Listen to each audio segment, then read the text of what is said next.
children, welcome back to English with Kashish. Today we are going on an adventure. Are you all ready to come with me on an adventure? We're all going to meet lots of pirates and their families. We'll see how a pirate lives and what do they do. You know, whatever treasure they collect, where do they save it? In a treasure chest, and they hide it in some of the islands, and they will make a map of it, a very secretive map, and they hide that map also somewhere. So are you ready with me to go on a treasure island for an adventure? Come on, let's find the treasure. Okay, so this is written by R.L. Stevenson. We are going to do part by part because it's a long chapter. Let's start the part 1. Speaking about the author a little bit, the original novel or romance was written by Robert Louis Stevenson. What is the full name? Robert Louis Stevenson, also known as R.L. Stevenson. He was born in the year 1850 and he died in the year 1894. A gifted storyteller. He wrote several travel stories and well-loved novels like Kidnapped, The Strange Case of Dr. Jekyll and Mr. Hyde, The Black Arrow, etc. You can learn any two of these, it's okay. It is said that Treasure Island was written for amusement of his 12-year-old stepson. This simplified and abridged story would surely encourage to you read the much more entertaining original novel. So, original novel is a very big novel, but this is a small thing from that novel. Okay, let's start. So, I will read the summary quickly so you will understand the chapter better. So, this story unfolds in a seaside inn. There is a seaside inn named Admiral Benbow. It is owned by Jim Hawkins' family. So, Jim Hawkins is the main character. One day an old seaman named Billy arrives at the inn and takes a room there. Who arrives? Billy. Billy arrives at the inn. Inn is owned by Jimmy. His cherished possession was an old sea chest. What did Billy get with him? An old sea chest. That's the chest I'm talking about. What do? They put all their secret things in a chest. Not the treasure chest. They hide that in one of the islands. But this is a sea chest where they hide their secret possessions. Several weeks after his arrival, an evil-looking sailor comes to the inn. Okay, Billy has a fight with him, which results in the evil man being wounded.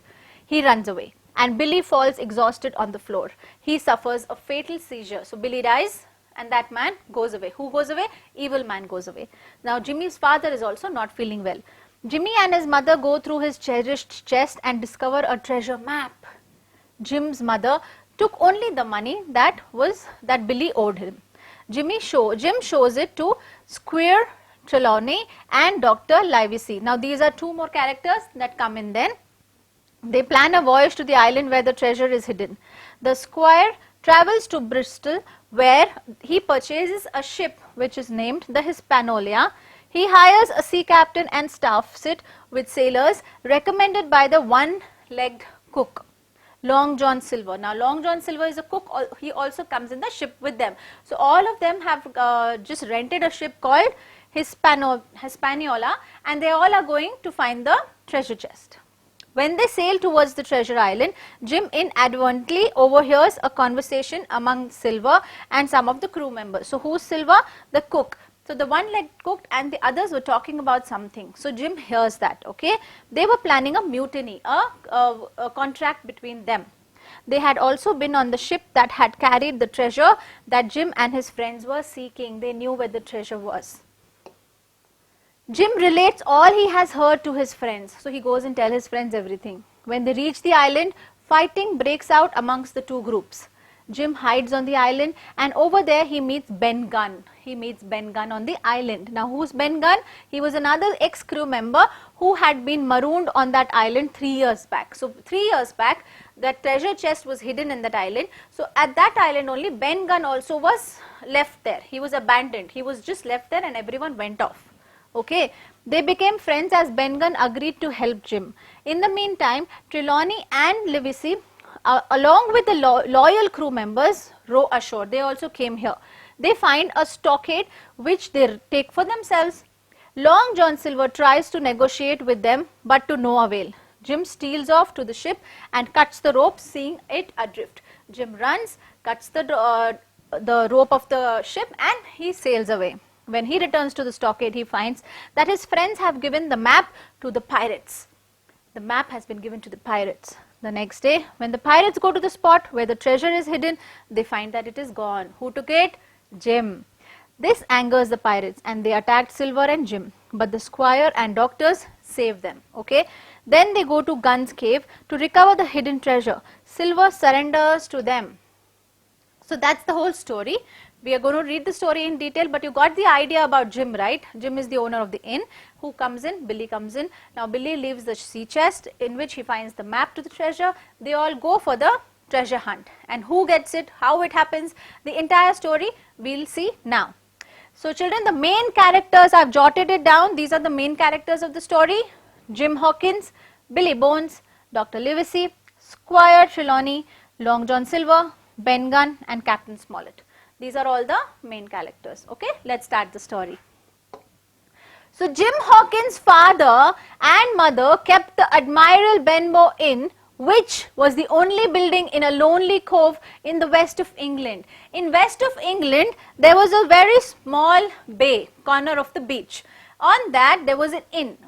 The inn was Admiral Benbow Inn. It was owned by Jim Hawkins' father and mother. They had this inn and they used to take care of it. One ice cold winter's day, a wizened, that is, a wizened is reduced in size because of old age. A wizened old seaman, because he was getting old, he was becoming shorter and smaller, okay, with a saber scar, a scar on the face caused by a heavy sword with a covered blade. You know, a scar on a face, that when you have a scar, when you fall down, if you get hurt very badly, the scar doesn't go away. So he also had a scar which was made by a blade, a curved blade, basically a very heavy sword with a curved blade. You'll know when that sword hits you. Yeah, the mark on the face shows you. He arrived at the inn and took a room. Okay, his sole possession was an old sea chest which he guarded as a miser hoards his fortune. He had a sea chest which he took care of like anything. He would not leave it for anyone. Now he was a miser. How a miser holds his fortune? If he has 4 rupees also, he'll hold it to himself, right? Miser. That means what is a miser and what is a spendthrift? A spendthrift will not think with spending money, but a miser will not spend anything. Kanjus, how you call, right? So he was like that. He was like a miser. Billy, as the old sea dog called himself, told young Jim to keep a weather eye out for a seafaring type with one leg and gave him a 4-pence piece for his troubles. So basically Billy told Jim that take care, don't let any one-legged seaman come inside, and he gave them 4 rupees or 4 token British coin, that is called 4 pieces he gave him. 4-pence piece he gave for doing this, for keeping an eye and not letting any one-legged seaman come in. Okay. This a pity his generosity doesn't run to paying rent. Jim's father grumbled. Now Jim's father said, he's given this to him, but he doesn't have money to pay for the rent. He was grumbling, he was getting very angry. Jim's father was having trouble making the inn pay, and he was so ill that Jim and his mother feared he would not outlive the winter. Now there were 2 problems here. Jim's father was very, very ill. He was not able to take care of the inn also, you know, he was not able to bear the expenses of the inn. So that's why he was complaining that why is Billy not paying, and he was so ill that the family thought that he will not even be able to survive the winters. He was very, very badly ill. During the evenings, Billy would sit in his corner of the bar. He would sit in the bar, drinking rum and singing. What would he singing? So most of the pirates spent their time singing. They used to like singing. They used to love singing. 15 men on the dead man's chest, you hoo hoo, and a bottle of rum. Yeah, so this was his song.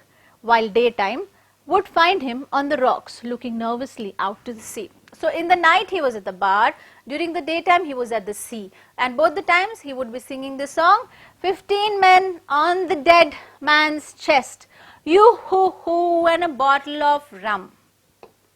It was several weeks after Billy's arrival that another mysterious seafaring man appeared, a sallow. What is a sallow? He was also very pale, he was looking yellowish, and he looked not healthy. So that seaman came into the inn. evil looking fellow. He was evil looking fellow, okay, with 2 fingers missing. His 2 fingers were missing. So imagine the people here. One that Billy asked not to come did not have 1 leg. The other had no 2 fingers. It's funny, no? He argued with Billy, and in no time the two were fighting furiously. Now these 2 seamen started fighting. Who? Billy and this new fellow who arrived. They were both started fighting. Wounded, the stranger was put to flight, but Billy was left stretched out on the floor gasping for breath. Now this fellow only got wounded, but Billy fell down gasping for breath. That means he was just about to die. Dr. Livesey, who had come to treat Jim's ailing father, told Billy he had a stroke. He bled him, put him up to bed, and forbade him any more rum. So basically he told Billy, now you can't have any rum and all that. He put him on the bed, he made him comfortable, and he left. Billy called Jim to his side. His eyes burned with fever as he spoke. He was really hot. His eyes were burning with fever.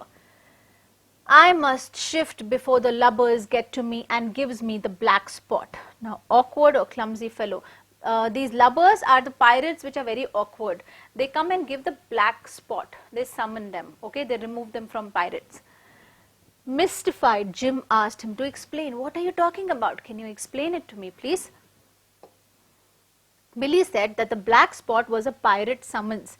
He had been a member of the notorious Captain Flint's crew. Now this is one ship crew, okay. Who was the captain? Captain Flint was the crew of that ship, and Billy was one of the seamen. And he was afraid they were coming to do for him and steal his old sea chest. To do for means to kill him. Now he was fearing that all those crew members of that ship will come and kill him, okay, because he had taken off their old sea chest and run away. But Jim soon forgot Billy's problems. For later that night, the doctor told him that his father had died. Now Jim forgot about Billy. Why? Because a greater problem arrived. Jim's father died that night. The same day that Jim's father was laid to rest, a blind old pirate called Blind Pew came to the Admiral Benbow. Now, after that, who came? A guy with 1 eye. He came to the inn. When he came? When Jim's father died. Jim unwittingly led him into the bar. Unwittingly is without being aware of. Now Jim was not aware of, but he took that boy into the bar, where he slapped a circular piece of black paper into Bill's hand before he could avoid him. By the time Blind Pew had taken his leave again, Billy lay gasping on the floor, dying of a massive stroke. So that man, when he came in, he just handed over 1 paper to Billy and ran away. Jim didn't even know what's happening. So as soon as Jim could do anything, Billy got a stroke and he passed away. Okay, he got a heart attack and he passed away. He died of a massive stroke. Massive is big stroke, a big heart attack. He died. Who died? Billy. His last words were that the pirates would be upon him that same evening, that the pirates will come at that same evening. Everyone's got to know that the sea chest is with me and all the pirates will come looking for me. Jim and his mother quickly searched through Billy's precious sea chest. Now what did Jim and his mother do? They looked for the sea chest. His mother took as much coins as to cover the old pirate's rent. Now his mother was not selfish. What did she do? From the sea chest, she took only the remaining amount, the rent which was supposed to be paid. She took only that and she was happy. She didn't take everything from that. And not a half penny more, not even little bit more. She only took the rent part of it. While Jim found an intriguing bundle of papers wrapped in oilcloth, which he pocketed as payment for his services. Now Jim has been doing so many things for him, right, for Billy. So what did Jim do? There were some papers which were wrapped in the oily cloth. Okay, so he took off all the papers thinking these are the payment for his services. Now Jim has the papers. I think it's the treasure map, and his mama only took the rent amount. So with this we finish the first part of the treasure island. Jim has the treasure map. Now what happens with this, what all difficulties he faces, how does he go to the island, we will see in the next part of the video. So before that, let's answer some questions related only to the part 1 of the video. Okay. Now you can come to page 127, all the question answers are on that. Question 1. What was Admiral Benbow? It was an inn in a small bay in the west of England. Where was it? West of England. It was an inn. It was a small hotel. Hotel is also called INN, inn, okay? Managed by Jim Hawkins' father and mother. Who was the guest who took up a room in Admiral Benbow? The first guest, Bill, a wizened old seaman, took up a room in Admiral Benbow Inn. What was his cherished possession? It was an old sea chest. So you can also write his cherished possession was an old sea chest. Why did he give Jim 4 pence?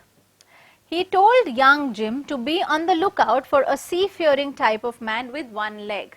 If he sees that one-leg man, he should not let him come inside the inn. For that, he gave Jim 4 pence. Why was Billy looking out to sea every evening? Billy was afraid that the pirates from Captain Flint's crew were coming there to steal his old sea chest. Why the crew of Captain Flint? Because he was one of the seamen with the Captain Flint's crew once, okay? Describe the encounter between Billy and the mysterious seafaring man. The mysterious seafaring man argued with Billy, and soon both of them were fighting furiously. Furiously, very angry. They were both very angry when they were fighting. Wounded, the stranger was put to fight, but Billy was left stretched out on the floor, gasping for breath. Billy was left on the floor, gasping for breath. He couldn't breathe. He was very restless. What is the black spot? What do you mean by a black spot? So the black spot was a pirate summons. Billy had been a member of the notorious Captain Flint's crew, and he was afraid the pirates would come and steal his sea chest. What did Jim and his mother take from Billy's sea chest before they fled the inn? I hope you remember those. Jimmy's mother took as many coins as would be sufficient to cover the old pirate's rent and not a half penny more, while Jim found an intriguing bundle of papers wrapped in oilcloth, which he pocketed as payment for his services. What did he do? He took that papers wrapped in oilcloth as the payment for his services. So these are the questions which are related to the part 1 of the video. We will meet you soon with the part 2 of the video. Read the chapter till the part 1, or you can also read the whole chapter, so we both will be on the same line. You will understand it better. I will see you soon with the second part. Bye children.